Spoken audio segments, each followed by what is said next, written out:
Bismillah, alhamdulillah, salatu wassalamu ala rasulillah Sayyidina Muhammad ibn Abdullah wa ala alihi wa sahbihi wa mawalah. La hawla wa la quwwata illa billah, ma ba'du. Para jamaah salat subuh yang dimuliakan Allah, alhamdulillah. Pagi yang dingin ini membuat kita terkadang semakin malas, tapi juga kalau ingat bahwa istiqomah itu penting, akan membuat kita semangat untuk melangkahkan kaki kita untuk sholat subuh berjamaah.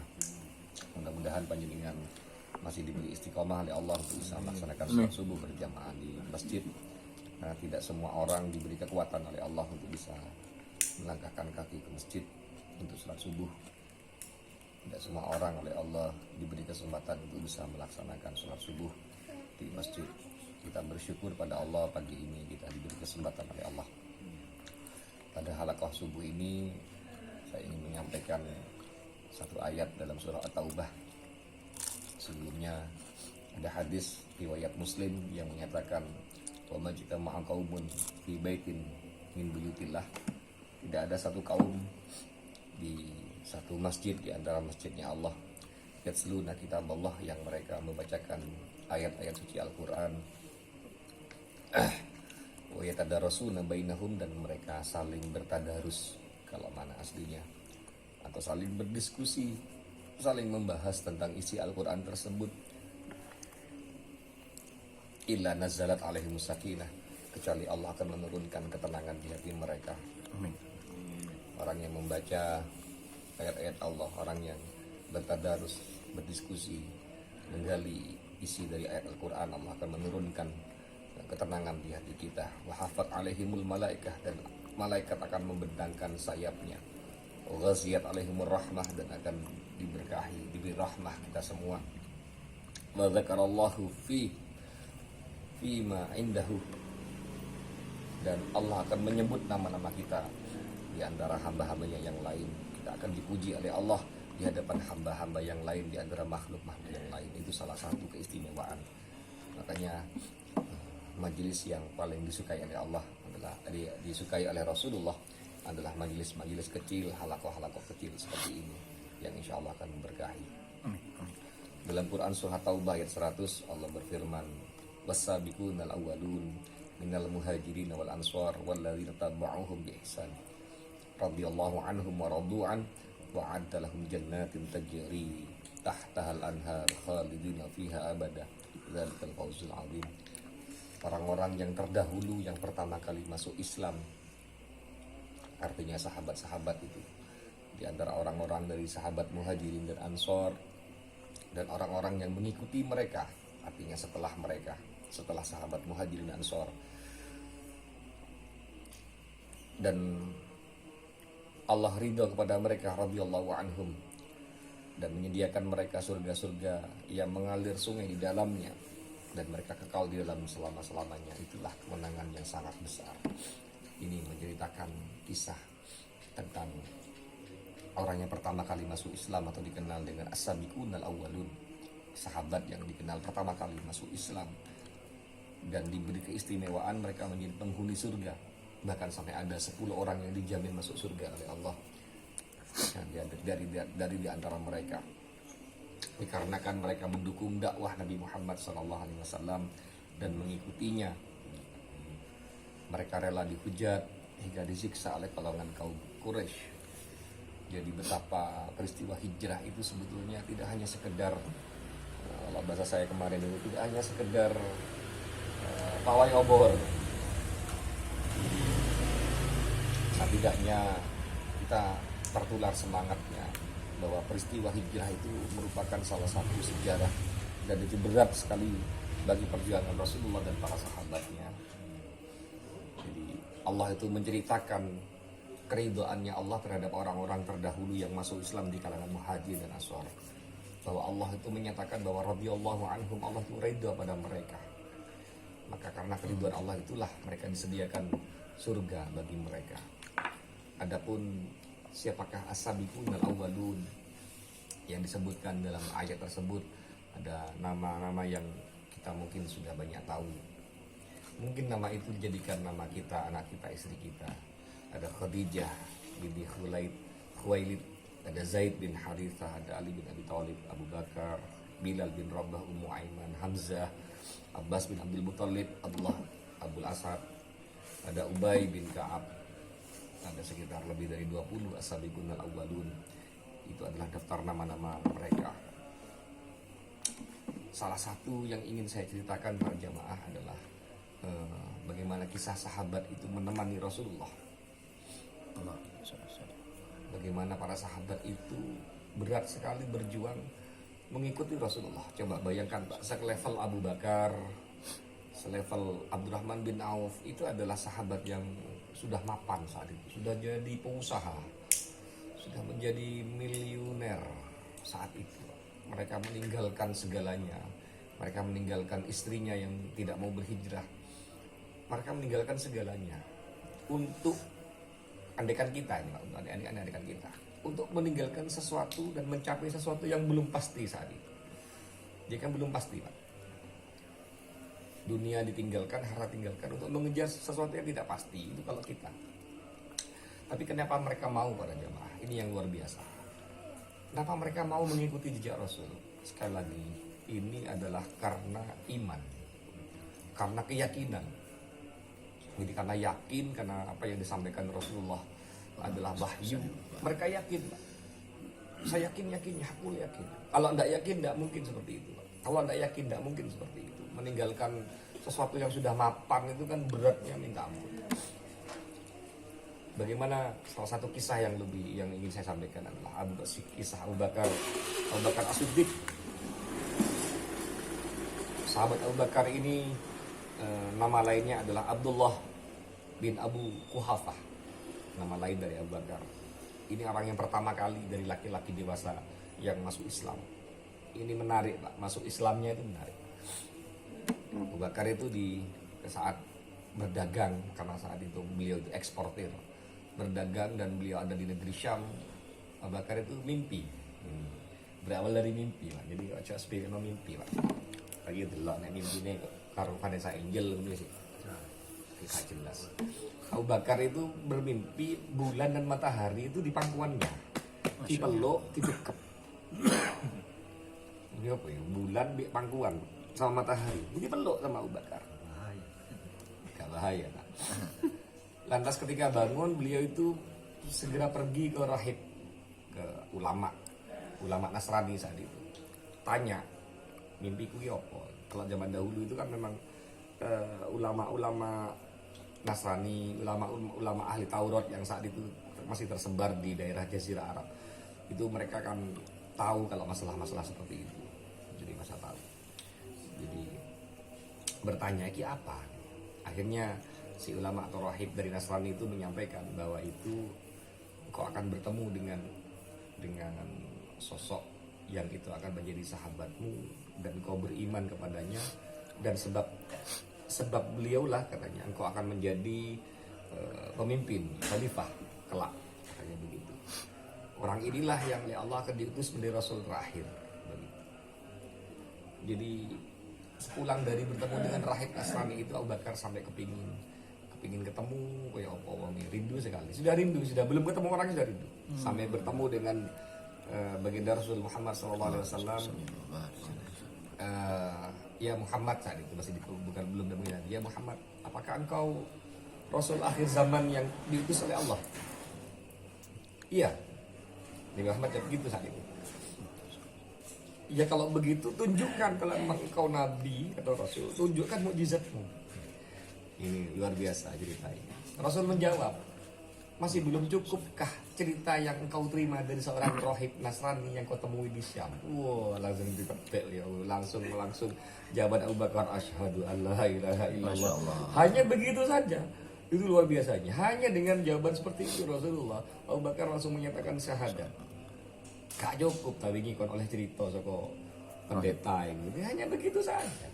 Masih perlu bukti apa lagi? Hanya begitu. Makanya Abu Bakar itu ketika Rasulullah turun peristiwa Isra Mi'raj itu, dan akhirnya dikenal dengan As-Siddiq saat itu para jemaah. Ketika Rasul selesai Isra Mi'raj, Rasul kan menyampaikan dengan terbuka bahwa beliau tadi malam begini di hadapan orang kafir Quraisy. Seluruh hampir Allah akan hijrah keluar dari kota Mekah menuju Madinah. Jadi dikisahkan saat itu kan Rasul akan keluar dari rumah yang saat itu dikepung oleh kaum kafir Quraisy, yang akhirnya digantikan oleh seorang remaja atau pemuda yang bernama Ali bin Abi Thalib. Jadi Ali itu saat itu sudah pasang badan lah. Sudah pasang badan, pasang nyawa saat itu sebagai gantinya Rasulullah ke Jabal Sur. Jabal Sur itu kalau sampean lihat dari bawah Pak, kayak gunung Jenggawah. Tapi nggak ada pohon, nggak ada suket, ya watu. Di gunung-gunung, jabal-jabal di Makkah itu jangan dibayangkan kayak gunung Jenggawah lah yang paling kecil di sini. Jangan kayak bukan kayak gunung Sepikul paling dekat di sini mungkin. Tidak, tapi gundul asli batu memang batu. Dan memang resikonya yang peleset ya pipo bahasa Ibu gitu. Saat itu sebelum masuk gua itu Abu Bakar mau mengecek gua ini kayak apa. Ini luar biasa Pak. Jadi betapa makhluk-makhluk Allah yang bernama hewan itu saat itu sudah berjasa, sehingga Rasulullah itu melarang untuk membunuh. Salah satunya laba-laba. Salah satunya kadal itu Pak. Ini saja ini. Kenapa? Karena bekas kaki Abu Bakar dan Rasulullah dihapus oleh kadal. Kadal gurun saat itu ya, bukan kadal sini, tapi kadal gurun. Ketika Rasul sudah masuk di gua sama Abu Bakar berdua di situ, kembali laba-laba itu menutup dengan jahitan sarangnya. Jadi seakan-akan nanti nggak ada uang. Itu tanda ketika kaum kafir Quraisy sudah nyampe di depan Jabal Sur, di gua Sur itu, kena lawan, nggak mungkin ada orang masuk, laba-labanya banyak di sini. Jadi penuh seperti itu, dan tidak ada jejak kaki karena jejak kakinya sudah dihapus oleh kadal saat itu. Konon yang saat itu membocorkan itu kalau ada orang itu, konon ini ceritanya, cecek itu membuktikan kalau ada orang, ya ini Pak Ustaz cek. Nah singkat cerita para jamaah di gua itu karena kecapean Rasulullah itu sampai kesirep tertidur di pangkuan. Kesirep di pangkuan nih Pak. Nah kakinya Abu Bakar diselonjorkan begini pas tidur. Jadi tidur ya, Abu Bakar masih karena sedikit lebih sepuh usianya, lebih tua saat itu, sudah lebih senior memang, nggak mau membangunkan karena capek. Ada lubang kecil Pak di dekatnya Abu Bakar, dan saat itu ada makhluk Allah yang bernama ular. Jadi sama Abu Bakar itu lubang kecil itu ditutup dengan telapak kakinya, ditutup begitu Pak. Kenapa? Karena khawatir ular itu menggigit Rasulullah. Apa yang terjadi para jamaah saat itu, kakinya Abu Bakar dicopot bahasanya, patok. Abu Bakar tidak jerit, gak ngerang, cuma menahan sakit sampai menangis. Dan ini yang bikin Rasul bangun adalah tetesan air mata Abu Bakar. Nyapa kok nangis kan? Kata Rasulullah. Iya, akhirnya menyampaikan, sikilku digigit ular, kan khawatir engkau bangun atau menggigit dirimu, ya wis tak digigit lah. Akhirnya Rasulullah itu tanya pada ular, hei ular, nyopo kan kok nyopot niki, berdialog saat itu. Dan Abu Bakar mendengarkan dialog itu. Ya sudah ribuan tahun aku ingin bertemu dengan engkau ya Muhammad. Sudah ribuan tahun ingin ketemu, kok aku dihalangi mbek sikil. Jadi cokot akhirnya. Gitu ya. Ya untunglah jawabannya ular seperti itu, sehingga Rasulullah memberi ludahnya untuk mengobati kaki Abu Bakar yang saat itu digigit. Oh ya wis, kalau sudah rindu katanya. Apa kata ular? Boleh jadi ketika aku bertemu denganmu sekalian dan memandang wajahmu, ini menjadi sebab aku dimasukkan surga oleh Allah. Masya Allah. Makanya ular itu juga menjadi salah satu hewan yang jangan dibunuh kalau memang ular itu tidak membahayakan kita. Kan bahasanya kan begitu. Ya nek bahaya ya bahaya ya. Nah, seperti itu para jamaah. Itu kisah salah satu sahabat Abu Bakar ketika menemani Rasulullah hijrah selama perjalanan menuju ke kota Madinah. Ada lagi perjalanan Suraqah. Nah, ini kisah Suraqah itu juga menarik. Ada salah seorang orang Quraisy saat itu mungkin sayembara sapa sing iso mateni ngejar Rasulullah, menghadangnya, bahkan membunuhnya, akan diberi uang 1000 dirham, diberi 100 unta dan wanita cantik. Namanya Suraqah ini ngejar Rasulullah saat itu yang berjalan ngotak tiba, kesandung seperti itu, sehingga pedangnya yang mau dihunuskan juga jatuh. Ketika ditanya, ya Suraqah, nek kon seperti ini terus aku mau memegang lehermu dengan pedang ini, siapa yang akan kau andalkan saat itu? Ya tidak ada. Lalu Suraqah tanya, kalau engkau Muhammad, kalau aku menunjukkan pedang ini padamu dan aku mengancammu, siapa yang akan engkau andalkan bahasanya? Saat itu jawabannya Rasulullah, katakan kul huwallahu ahad. Jadi salah satu ayat yang disampaikan, dan ini ayat pertama yang disampaikan dalam surah Al-Ikhlas, kul huwallahu ahad. Allah lah yang akan menjadi satu-satunya harapanku jika aku terancam nyawanya. Itu asbabun nuzul dari ayat kul huwallahu ahad. Jadi itu para jamaah kisah perjuangan salah satu hijrah. Belum lagi sahabat-sahabat yang lainnya saat itu disiksa, diusir saat hijrah. Jadi berat sekali. Makanya sampai saat ini saya masih mau mencari jawaban filosofi kok ada perayaan obor di 1 Hijriah itu, ya dalam rangka apa, tujuannya apa, masih pengen buka sejarah gitu loh. Jadi nyambungkah dengan peristiwa hijrah saat itu, bahwa barangkali para jamaah hijrah yang dimaksud oleh Allah dan Rasulnya itu la hijrata ba'dal fath, tidak ada kata-kata hijrah lagi, tidak ada istilah hijrah sesudah Fathu Makkah. Jadi sudah tidak ada kata hijrah. Yang ada kata ulama itu hijrah hakikiyah, hijrah hakikat, secara hakikat, bahwa kita berubah menjadi orang yang kemarin tidak baik menjadi baik. Kalau bahasanya orang-orang tetangga sebelah itu kan, yang kemarin tidak pakai jilbab sekarang pakai jilbab syar'i, dengan hijrah. Yang kemarin tidak berjenggot sekarang berjenggot, misalnya itu hijrah, kata. Ya silakanlah, itu hijrah secara hakikat.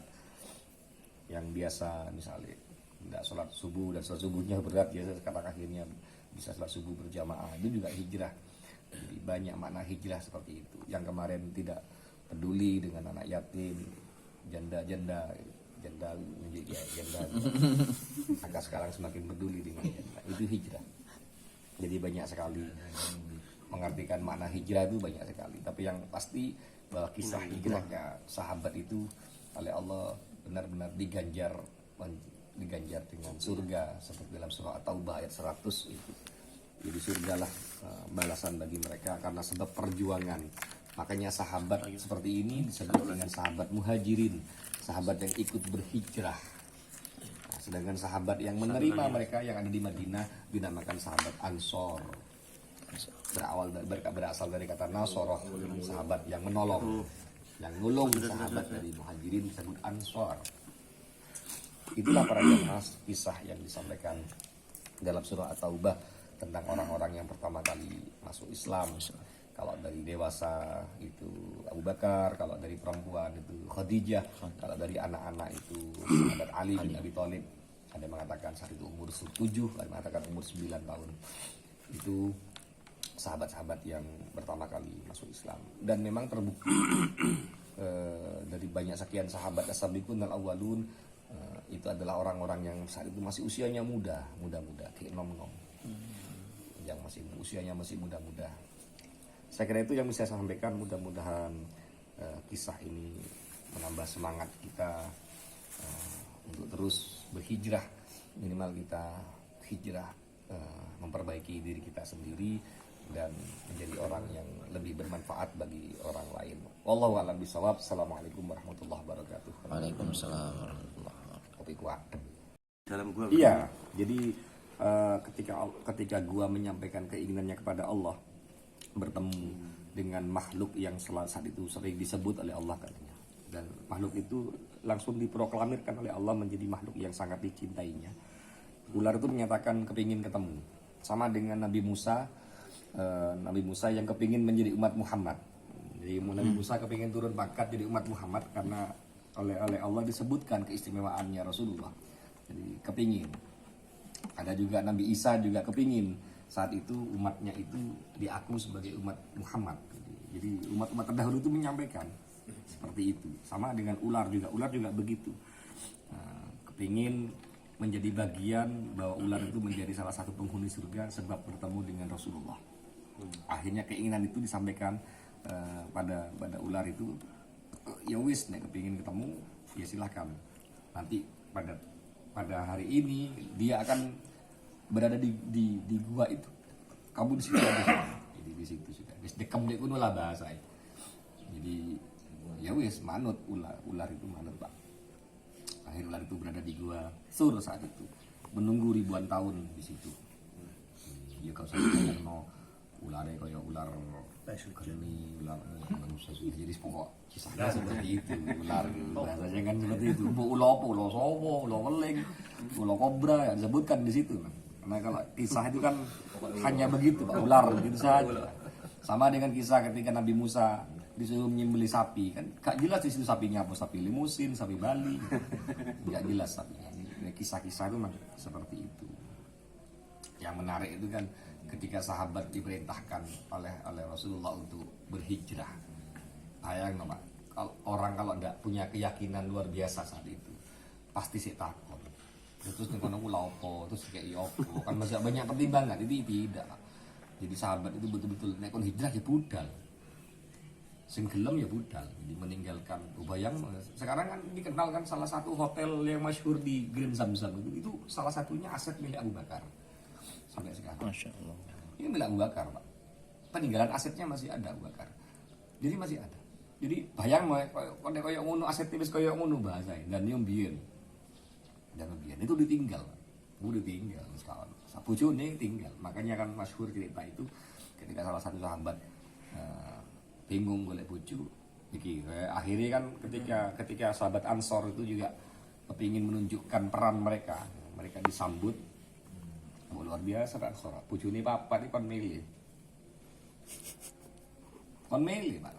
Antum milih sudah mana yang kamu suka. Tentu pasti kayak siji sing kiai ndak Pak. Kon milih sing disenengi kan bojone. Wah, luar biasa. Tapi itu pekat. Tapi ada telak di isi itu pasti kayak ngomong itu pekat gitu. Tapi kan istilah ceritanya kan begitu. Diberikanlah salah satu istrinya untuk menjadi pendamping bagi sahabat Muhajirin.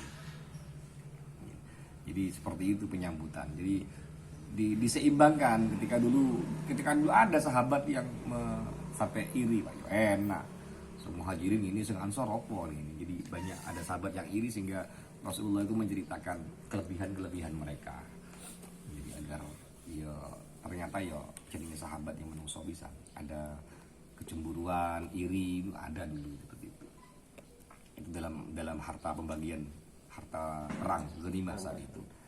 Ya, jadi ada cemburu seperti itu. Tapi disebutkan oleh Rasulullah di tengahi seperti itu. Jadi kayak gitu Mas, kisah ular itu memang seperti itu. Jadi kisah-kisah itu kan akhirnya menjadi tauladan bagi kita misalnya. Termasuk burung merpati. Salah satu burung merpati juga berperan saat itu. Jadi ketika ada merpati di situ, jadi banyak sekali yang mensupport perjuangan dari Rasulullah SAW. Jadi iya wallahu alam, kadang orang kan ke Jabal Sur itu macam-macam. Jamaah haji itu Gua Hira juga. Gua Hira itu tempat Rasul menerima wahyu. Itu juga padahal jalannya itu luar biasa. Jalannya terjal. Saya tidak bisa ke sana dulu, resikonya tinggi, Pak. Takut lesoh tak sakit sebagainya. Ya hanya napak tilas ke sana itu, dipager sama. Soalnya kan ya ada benarnya ketika pemerintah Saudi itu pas melarang itu. Memang apalagi ya enggak antara Madura apa emang kebablasan gitu. Orang itu fanatiknya itu luar biasa orang Indonesia itu.